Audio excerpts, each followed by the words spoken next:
যারা কমপ্লিট জাহান্নামী, এরা আমাদের মানে বিনা হিসেবে জাহান্নামী যারা, এরা আমাদের মুসলমান ছেলেদের আইকন। হ্যাঁ, মেসি কি জান্নাতি? জান্নাতে যাবে? মেসি যদি এখন এই অবস্থায় মারা যায়, তাহলে ও কিভাবে আমার আইকন হয়? আমি ওর নামের লেখা টি শার্ট পরে কিভাবে ঘুরি? তার প্রতি আমার ভালোবাসা কিভাবে জন্মায়? কিভাবে জন্মায়? আমি তো মুসলমানের সন্তান।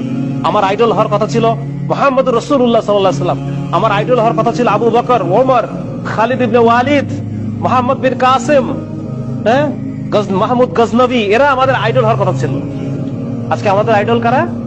যারা বিনা হিসেবে জাহান্নামী। আমি কি মুসলমানের সন্তান না? আমি পড়ি নাই কালেমা লা ইলাহা ইল্লাল্লাহ মুহাম্মাদুর রাসূলুল্লাহ?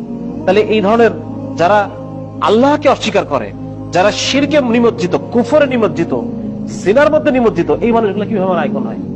এজন্য এইটা মনে করার কোনো কারণ নাই যে আমি এখন আমার যে যৌবন কাল, এইটা আমি যেভাবে ইচ্ছা সেভাবে চলবো, বৃদ্ধ বয়সে গিয়ে আমি ভালো হয়ে যাবো।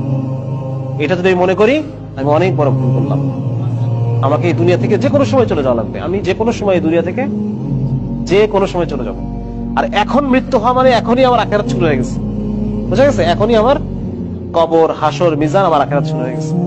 যার কারণে এটা, এই ভুল থেকে আমাদের উঠতে হবে এবং মুসলিম হিসেবে আমাকে নিজেকে চিনতে হবে যে আমি সবার আগে একজন কি, সবার আগে আমি একজন মুসলমান। আমি আল্লাহ তাআলার বান্দা। আর বান্দা মানে আমাকে আল্লাহ তাআলার প্রত্যেকটা হুকুম ফুলফিল করতে হবে, আল্লাহর আদেশগুলো আমার মানতে হবে।